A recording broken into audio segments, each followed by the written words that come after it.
আজকে আমরা কথা বলবো তোমার হচ্ছে শান্ট নিয়ে। তো শান্টের বাংলা হচ্ছে বিকল্প পথ। এখন আমাদের কথা হচ্ছে এই শান্ট আমাদের কেন প্রয়োজন।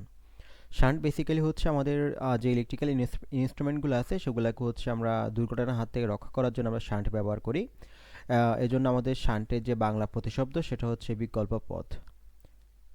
ফর এক্সাম্পল আমরা এও চিন্তা করতে পারি যে সাপোজ হচ্ছে এটা আমাদের হচ্ছে একটা সার্কিট, এবং সেই সার্কিট আমাদের কাছে এখানে একটা তোমার হচ্ছে গ্যালভানোমিটার আছে, এবং হচ্ছে আমাদের কাছে এখানে একটা তোমার হচ্ছে কোষ আছে, ঠিক আছে, একটা সেল আছে। তাহলে এটা হচ্ছে আমাদের সেল, এবং হচ্ছে এটা আমাদের গ্যালভানোমিটার। এখন আমাদের হচ্ছে এই গ্যালভানোমিটারের কাজ হচ্ছে কি? গ্যালভানোমিটারের কাজ হচ্ছে তোমার একটা তড়িৎ বর্তনীতে আমাদের হচ্ছে তোমার হচ্ছে কারেন্টের উপস্থিতি নির্ণয় করার জন্য হচ্ছে আমরা গ্যালভানোমিটার ব্যবহার করে থাকি। বা তোমার হচ্ছে কারেন্ট ডিটেকশন করার জন্য আমরা গ্যালভানোমিটার ব্যবহার করে থাকি। এছাড়া তোমার হচ্ছে আমরা গ্যালভানোমিটারের সাহায্যে আরেকটা জিনিস বুঝতে পারি, সেটা হচ্ছে কারেন্ট তোমার হচ্ছে কত তোমার হচ্ছে আগের তুলনায় বেশি যাচ্ছে নাকি কম যাচ্ছে, অর্থাৎ তোমার হচ্ছে কারেন্ট এক্স্যাক্টলি কত যাচ্ছে সেটা আমরা পরিমাপ করতে পারি না, কিন্তু কারেন্টের বাড়তেছে নাকি আম, কমতেছে সেটা আমরা মাপতে পারি তোমার হচ্ছে গ্যালভানোমিটারের সাহায্যে। সো এখন খেয়াল করো আমাদের হচ্ছে এখন প্রত্যেকটা গ্যালভানোমিটারের হচ্ছে একটা নির্দিষ্ট পরিমাণ কি থাকে তোমার হচ্ছে রেঞ্জ থাকে, যে এত থেকে এত এর মধ্যে হচ্ছে গ্যালভানোমিটার তোমার হচ্ছে কারেন্টের উপস্থিতি তোমার হচ্ছে নির্ণয় করতে পারবে। এর থেকে যদি বেশি হয় তাহলে গ্যালভানোমিটার হচ্ছে তোমার পুড়ে যাবে। সো সাপোজ আমাদের কাছে এখানে একটা গ্যালভানোমিটার আছে যেটা হচ্ছে তোমার হচ্ছে সাপোজ 5 মিলি অ্যাম্পিয়ার পর্যন্ত মাপতে পারে। এখন তাহলে তুমি যদি এই গ্যালভানোমিটারের মধ্যে দিয়ে তুমি হচ্ছে 5 মিলি অ্যাম্পিয়ার থেকে বেশি কারেন্ট ফ্লো করে, তাহলে কিন্তু আমাদের হচ্ছে গ্যালভানোমিটার কিন্তু পুড়ে যাবে, রাইট? তো সেজন্য আমরা একটা ব্যবস্থা অবলম্বন করি, সেটা হচ্ছে এই গ্যালভানোমিটারের সাথে তোমার হচ্ছে সমান্তরালে আমরা হচ্ছে একটা রোধ যুক্ত করি। তাহলে তোমার হচ্ছে যেটা হয় তোমার হচ্ছে ওই রোদের মধ্যে দিয়ে তোমার অধিকাংশ কারেন্ট ফ্লো হয়, তখন আমাদের হচ্ছে গ্যালভানোমিটার মধ্যে সেফলি হচ্ছে কারেন্টের উপস্থিতি নির্ণয় করতে পারে। তো আজকের ক্লাসে আমরা সে ব্যাপারটাই বোঝার চেষ্টা করব। সো আমি হচ্ছে সার্কিটটা হচ্ছে আরেকবার তোমার হচ্ছে রিড্র করি।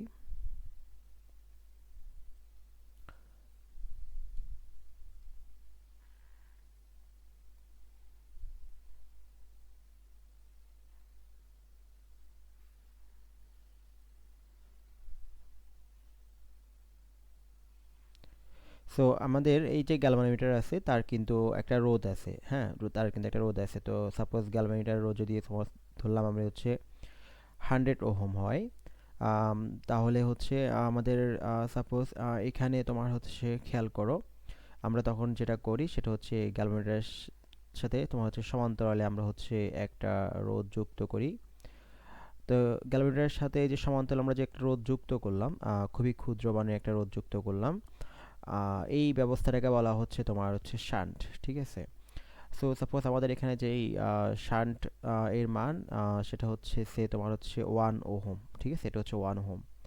এটার মান আরও অনেক ক্ষুদ্র হয়, তোমার হচ্ছে 1 ওহম থেকেও কম হতে পারে, 0.01 ওহম হইতে পারে। তো শান্টের মান যত ক্ষুদ্র তত আমাদের জন্য ভালো হবে। কেন যত ক্ষুদ্র তত আমাদের জন্য ভালো হবে? বিকজ খেয়াল করো, আমরা জানি যে যখন দুটো রোধ সমান্তরাল সমবায়ে থাকে তখন হচ্ছে কারেন্ট ডিভাইড হয়ে যায়, ঠিক আছে, অর্থাৎ তখন হচ্ছে কারেন্ট হচ্ছে ভাগ হয়ে যায়। তো যেই রোদের মান কম সেই রোদের মধ্যে দিয়ে বেশি কারেন্ট ফ্লো করবে, আর যে রোদের মান বেশি সেই রোদের মধ্যে দিয়ে কম কারেন্ট ফ্লো করবে। সো আমাদের সাপোজ ফর এক্সাম্পল যদি এখানে আমাদের হচ্ছে 100 মিলি অ্যাম্পিয়ার কারেন্ট ফ্লো হয়, তাহলে দেখা যাবে তোমার হচ্ছে প্রায় 99% কারেন্ট কিন্তু তোমার হচ্ছে শান্টের মধ্যে দিয়ে যাবে, আর তোমার হচ্ছে 1% কারেন্ট কাইন্ডটা হচ্ছে তোমার এই গ্যালভানোমিটারের মধ্যে দিয়ে যাবে, ঠিক আছে। তাহলে তোমার হচ্ছে তখন এই গ্যালভানোমিটার কিন্তু তোমার হচ্ছে যে কাঁটাটা আছে সেটা তার বিক্ষেপ ঘটবে, ওই বিক্ষেপের মাধ্যমে কিন্তু আমরা বুঝতে পারবো যে এখানে কারেন্টের উপস্থিতি আছে। সো বেসিক্যালি এটা হচ্ছে কাজ তোমার হচ্ছে গ্যালভানোমিটারের সাথে তোমার হচ্ছে সমান্তরালে আমরা যে একটা রোধ যুক্ত করি, সেই রোধটাকে বলা হচ্ছে তোমার শান্ট। তাহলে শান্ট বর্তনীতে কিভাবে যুক্ত করা হয়, তোমার হচ্ছে শান্ট বর্তনীতে তোমার হচ্ছে সমান্তরালে যুক্ত করা হয়, এই কথাটা আমাদের মাথায় রাখতে হবে। ঠিক আছে, সমান্তরালে যুক্ত করা হয়, তাহলে শান্ট তোমার হচ্ছে বর্তনীতে সমান্তরালে যুক্ত করা হয়।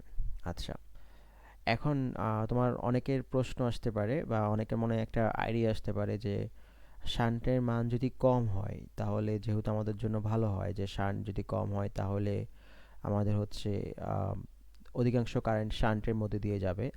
তাহলে আমরা কেন নয় শান্টের মানটা 0 ওহম করে, বা সরি, আমরা হচ্ছে আহ, তোমার হচ্ছে হ্যাঁ শান্টের মানটা আমরা 0 ওহম করে নিই। তাহলে খেয়াল করো শান্টের মান যদি 0 ওহম হয় তাহলে একটা প্রবলেম হবে। তখন কিন্তু তোমার হচ্ছে সম্পূর্ণ কারেন্ট কিন্তু তোমার হচ্ছে দেখো এই দিক দিয়ে চলে আসবে, ঠিক আছে, এই দিক দিয়ে চলে আসবে। কারণ আমাদের কারেন্ট হচ্ছে যেই পথে বাধা কম সেই পথ দিয়ে যাবে। আর যদি শান্টের রোধ যদি তোমার হচ্ছে 0 হয়ে যায় তাহলে কিন্তু তোমার এটা একটা শর্ট সার্কিট হয়ে যাবে। তো শর্ট সার্কিট যদি হয়ে যায় তাহলে কিন্তু তোমার হচ্ছে আর গ্যালভানোমিটারের মধ্যে দিয়ে কোনো কারেন্ট ফ্লো হবে না। তখন আমাদের হচ্ছে গ্যালভানোমিটারের যে কাঁটা আছে সেটার কোনো বিক্ষেপ হবে না। যদি কাঁটার বিক্ষেপ না হয় তাহলে আমাদের কারেন্টের উপস্থিতি আছে কি নাই সেটা কিন্তু আমরা নির্ধারণ করতে পারবো না। তাহলে আমাদের পুরো উদ্দেশ্য যে কারেন্টের উপস্থিতি নির্ণয় করা তোমার হচ্ছে গ্যালভানোমিটারের সাহায্যে, সেটা কিন্তু আমাদের হচ্ছে হলো না। তো সেই জন্য হচ্ছে শান্টের ক্ষুদ্র মান, যত ক্ষুদ্র মান তত ভালো, কিন্তু ক্ষুদ্র করতে গিয়ে একদম শূন্য করে ফেলা যাবে না, তাহলে কিন্তু আমাদের পুরো প্রসেসটা কিন্তু ব্যর্থ হয়ে যাবে। সেজন্য শান্টের মানটা খুবই কম হয়, শান্টের রোধের মানটা খুবই কম হয়, কিন্তু তাও কিন্তু একটা রোধের মান থাকতে হয় যাতে অধিকাংশ কারেন্টই তোমার শান্টের মধ্যে দিয়ে যায়, কিন্তু মিনিমাম একটা কারেন্ট যেন গ্যালভানোমিটারের মধ্যে দিয়েও যায়, যাতে আমরা তোমার হচ্ছে গ্যালভানোমিটারের মাধ্যমে কারেন্টের উপস্থিতি নির্ণয় করতে পারি। তাহলে এই ছিল আমাদের তোমার শান্ট বলতে আসলে কি বোঝায়, বা শান্ট বর্তনীতে কিভাবে যুক্ত করা হয়, বা বর্তনীতে যুক্ত করার কারণ কি। তাহলে আমরা প্রশ্নগুলো আরেকবার এই যে আমরা প্রশ্নগুলো করলাম সেগুলোর উত্তর আরেকবার আমরা দেওয়ার চেষ্টা করি। শান্ট হচ্ছে তোমার হচ্ছে কোনো তড়িৎ বর্তনীতে কোনো একটা ইলেকট্রিক্যাল ইকুইপমেন্টকে দুর্ঘটনার হাত থেকে রক্ষা করার জন্য ওই ইলেকট্রিক্যাল ইকুইপমেন্টের সাথে সমান্তরালে যুক্ত খুবই ক্ষুদ্র মানের একটি রোধ। ওকে, আচ্ছা, তারপর হচ্ছে এটি বর্তনীতে কীভাবে যুক্ত করা হয়, তোমার হচ্ছে সমান্তরালে যুক্ত করা হয়, 2 নম্বর কোশ্চেন। আর 3 নম্বর কোশ্চেন হচ্ছে শান্টের মান কি 0 হওয়া যাবে কিনা, না শান্টের মান 0 হওয়া যাবে না, কারণ সেক্ষেত্রে সম্পূর্ণ কারেন্ট শান্টের মধ্যে দিয়ে চলে যাবে, অর্থাৎ তোমার হচ্ছে শর্ট সার্কিট হয়ে যাবে, তখন তোমার এটাকে শান্ট বলবো না আসলে। তখন আমাদের এই লাইনটা শর্ট সার্কিট হয়ে গেলে তখন পুরো সম্পূর্ণ কারেন্ট এই দিক দিয়ে চলে আসবে আমাদের, তখন গ্যালভানোমিটারের মধ্যে দিয়ে কোনো কারেন্ট যাবে না, এর ফলে আমাদের পুরো প্রচেষ্টাটা ব্যর্থ হয়ে যাবে। সো এখন আমরা তোমার হচ্ছে যেটা বোঝার চেষ্টা করব, তোমার হচ্ছে যদি আমাদের হচ্ছে এই দিকে কারেন্ট যদি হয়, সাপোজ আই কারেন্ট হয়, কতটুকু কারেন্ট হচ্ছে আমাদের শান্টের মধ্যে দিয়ে যাবে এবং কতটুকু কারেন্ট হচ্ছে আমাদের গ্যালভানোমিটারের মধ্যে দিয়ে যাবে সেটা আমরা বের করব। ঠিক আছে, এখানে তো আমরা লিখে দিছি তোমার হচ্ছে 100 মিলি অ্যাম্পিয়ার, 99 মিলি অ্যাম্পিয়ার এদিক দিয়ে যাবে, এখানে 1 মিলি অ্যাম্পিয়ার। বাট এটা তো আমরা একটা জাস্ট ভ্যালু ধরে নিছি, অ্যাজিউম করে নিছিলাম, ঠিক আছে, বাট সবসময় তো এরকম হবে না, ঠিক না। সো আমরা সেক্ষেত্রে আহ, মানটা কত হবে সেটা বোঝার চেষ্টা করি। সো খেয়াল করো, আমরা একটা সূত্র মনে রাখি, কারেন্ট ডিভাইডার রুল বলে একটা সূত্র আছে, সিডিআর। সেটা হচ্ছে এমন, তোমার হচ্ছে আমাদের যদি একটা রোধের মধ্যে দিয়ে কারেন্ট বের করতে হয়, তাহলে আমরা যেটা করব সেটা হচ্ছে উপরে হচ্ছে সমান্তরাল তুল্য রোধটা বসাবো, আর নিচে হচ্ছে যেই রোধের মধ্যে কারেন্ট বের করবো সেই রোধের মান বসাবো, আর ইনটু হচ্ছে আমাদের এখানে গুণ আকারে টোটাল যে কারেন্ট আছে সেটা লিখব। তাহলে আমাদের যদি শান্টের কারেন্ট বের করতে হয় তাহলে আমরা যেটা করব সেটা হচ্ছে উপরে বসাবো তোমার হচ্ছে শান্ট এবং হচ্ছে গ্যালভানোমিটারের যে তুল্য রোধ সেটা, এবং আমাদের যদি দুটো রোধ সমান্তরালে থাকে তাদের তুল্য রোধ নির্ণয় করার একটা সূত্র আছে, সেটা হচ্ছে উপরে বসে R1 ইন্টু তোমার হচ্ছে R2, আর নিচে বসে তোমার হচ্ছে R1 প্লাস R2, অর্থাৎ উপরে হচ্ছে দুটো রোধের গুণফল আর নিচে হচ্ছে দুটো রোধের যোগফল। তাহলে আমাদের এখানে উপরে আরপি বসবে, তো এক্ষেত্রে আমাদের আরপি এর মান কত হবে, এক্ষেত্রে আমাদের আরপি এর মান হবে উপরে হচ্ছে তোমার জি ইন্টু এস, জিএস, তারপর নিচে হচ্ছে আমাদের জি প্লাস এস। ঠিক আছে, তাহলে আমরা তোমার হচ্ছে এখানে উপরে বসাবো তোমার হচ্ছে জি ইন্টু এস, আর নিচে আমাদের হচ্ছে জি প্লাস এস। আর যেহেতু আমরা শান্টের মধ্যে কারেন্ট বের করতেছি, তো আমরা এখানে তোমার হচ্ছে শান্ট বসাবো, আর ইন্টু টোটাল কারেন্ট যেটা আমাদের সেটা হচ্ছে সাপোজ আই। সো এখন আমরা এখানে যেটা লিখতে পারি সেটা হচ্ছে আমাদের এই এস এবং হচ্ছে এই এস ক্যান্সেল আউট হয়ে যাবে, তাহলে আমাদের যেটা থাকবে সেটা হচ্ছে উপরে থাকবে আমাদের জি, আর নিচে থাকবে G plus S. So into আমাদের হচ্ছে আই হবে। সো এটা হচ্ছে আমাদের শান্টের কারেন্টের মান হবে।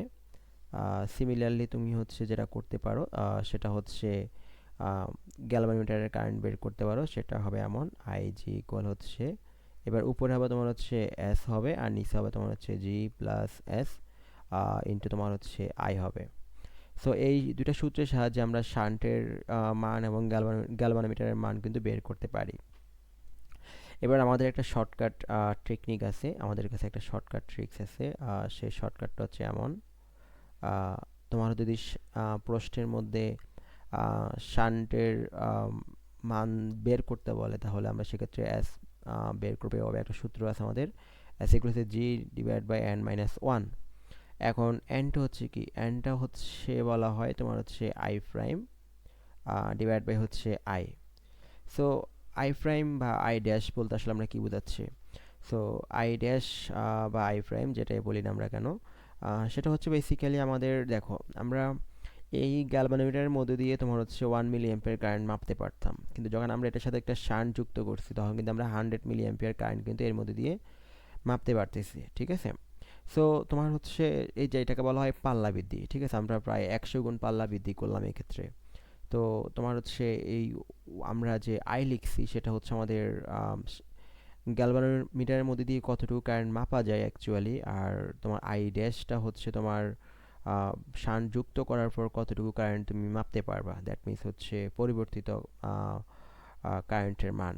তাহলে আমাদের এটাকে বলা হয় পাল্লা, তার পাল্লা হচ্ছে আমাদের পরিবর্তিত কারেন্ট ডিভাইড বাই আদি কারেন্টের যে অনুপাত সেটা হচ্ছে আমাদের পাল্লা।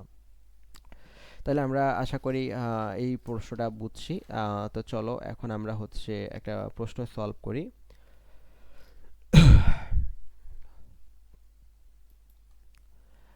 তো সাপোজ আমাদের কাছে একটা প্রশ্ন আছে এরকম, আমাদের যেই তথ্য বা তোমার যে ডেটা সেগুলো হচ্ছে এরকম, তোমার কি বলে এটা, আমাদের যে গ্যালভানোমিটার তার যে রোধ সেটা হচ্ছে 100 ওহম। তারপর হচ্ছে ওই গ্যালভানোমিটার দিয়ে তুমি যে কারেন্ট মাপতে পারবা সেটার মান হচ্ছে তোমার 10 মিলি অ্যাম্পিয়ার। ওকে, আর তোমার হচ্ছে এখন তুমি এটা ভিতর দিয়ে মাপতে হবে পরিবর্তিত কারেন্টের যে মান আই ড্যাশ, সেটা হচ্ছে তোমার 10 অ্যাম্পিয়ার। তো তুমি আগে মাপতে পারতা তোমার হচ্ছে 10 মিলি অ্যাম্পিয়ার, এখন মাপতে হবে তোমাকে 10 অ্যাম্পিয়ার। তো 10 মিলি অ্যাম্পিয়ারকে আমরা কি লিখতে পারি বলো তো? আহ, তোমার হচ্ছে 10 ডিভাইড বাই হচ্ছে 1000। সো তোমার হচ্ছে আমরা যদি এখন এটা কাটাকাটি করি তাহলে আমাদের নিচে কত আসে, 100। সো আমরা এটাকে লিখতে পারি তোমার হচ্ছে ট্যান ইনভার্স 2 অ্যাম্পিয়ার। ওকে, সো আমাদের হচ্ছে আমরা আগে মাপতে পারতাম ট্যান ইনভার্স 2 অ্যাম্পিয়ার, এখন মাপতে হবে আমাদের হচ্ছে 10 অ্যাম্পিয়ার। তাহলে আমরা খেয়াল করি তোমার হচ্ছে আমাদের যে শান্ট সেটার মান কত হবে। আমরা জানি শান্ট ইকুয়াল হচ্ছে তোমার তোমার শান্টের মান আমাদের হচ্ছে উপরে হচ্ছে আমাদের গ্যালভানোমিটার, আর নিচে হচ্ছে আমাদের n-1। আচ্ছা, তাহলে আমাদের হচ্ছে n এর মানটা কত হবে আমরা একটু বের করে নিই। n ইকুয়াল হচ্ছে তোমার আই ড্যাশ ডিভাইড বাই হচ্ছে আই। তাহলে আমাদের হচ্ছে আই ড্যাশ হচ্ছে আমাদের 10, আর এটা হচ্ছে আমাদের ট্যান ইনভার্স 2। সো আমরা দেখবো ক্যালকুলেশন করলে এটা আসবে তোমার হচ্ছে 1000। তাহলে আমরা এখানে বসাই আমাদের জি এর মান হচ্ছে কত, 100, আর এখানে হচ্ছে আমাদের 1000 মাইনাস 1। এরপর তুমি যখন ক্যালকুলেটর বসাই দিবা এটা ক্যালকুলেশন করলে তুমি হচ্ছে এটার অ্যান্সারটা পেয়ে যাবা। সো খেয়াল করো, এভাবে কিন্তু তোমার হচ্ছে আমরা শান্টের কি করতে পারি বলতো, যে মান সেটা বের করতে পারি। আচ্ছা, সো সো এরপর আমরা আরেকটা প্রশ্ন সলভ করব। তো এই প্রশ্ন আমাদের কাছে আরেকটু ইন্টারেস্টিং। দেখো এই প্রশ্ন আমাদেরকে যেটা বলছে সেটা হচ্ছে আমাদের কাছে একটা গ্যালভানোমিটার আছে যেটার মান হচ্ছে 100 ওহম। এক্স্যাক্টলি তোমার হচ্ছে 99 ওহম। আমাদের যে গ্যালভানোমিটার আছে সেটার মান হচ্ছে তোমার 99 ওহম। আর আমাদের যেই আদি পাল্লা 100 গুণ করতে হবে, তো আমাদের এন এর মান দেওয়া আছে 100 গুণ। সো আমাদের বলছে শান্টের মান কত, তাহলে এটা আরো সিম্পল যে আমাদের হচ্ছে উপরে বসাবো জি আর নিচে বসাবো আমরা n-1। তাহলে আমাদের উপরে হচ্ছে 99 আর নিচে হচ্ছে 100 - 1, দ্যাট মিনস হচ্ছে আমরা দেখতেছি এটা হচ্ছে আমাদের 1 ওহম আসবে। সো আমরা কিন্তু তোমার হচ্ছে এখানে কিন্তু মুখে মুখে অ্যান্সারটা বলতে পারতেছি যে আমাদের ওই বর্তনীতে তোমার হচ্ছে 1 ওহম মানে একটি শান্ট যুক্ত করতে হবে। তাহলে আমরা এভাবে করে আমরা হচ্ছে শান্টের প্রবলেমগুলো সলভ করব। আর যদি কখনো শান্টের কারেন্ট অথবা গ্যালভানোমিটারের কারেন্ট বের করতে বলে তখন তো আমাদের কাছে সূত্র জানা আছে অলরেডি। শান্টের কারেন্ট বের করতে বলে আমরা যেটা বসাবো, তখন উপরে বসাবো জি আর নিচে বসাবো আমাদের জি প্লাস এস ইন্টু তোমার হচ্ছে আই। আর যদি আমাদের গ্যালভানোমিটারের কারেন্ট বের করতে বলে আমরা যেটা লিখবো সেটা হচ্ছে উপরে বসাবো এবার হচ্ছে এস আর নিচে বসাবো এস প্লাস জি ইন্টু তোমার হচ্ছে আই। তাহলে এই দুটো সূত্র ইউজ করে কিন্তু আমরা খুব সহজেই তোমার হচ্ছে যেটা করতে পারবো সেটা হচ্ছে শান্টের কারেন্ট এবং হচ্ছে গ্যালভানোমিটারের কারেন্ট কিন্তু বের করে নিয়ে আসতে পারবো। আচ্ছা, সো আশা করি আমরা সবাই বুঝতে পারছি যে কিভাবে আমাদের হচ্ছে শান্ট নিয়ে কাজ করতে হবে।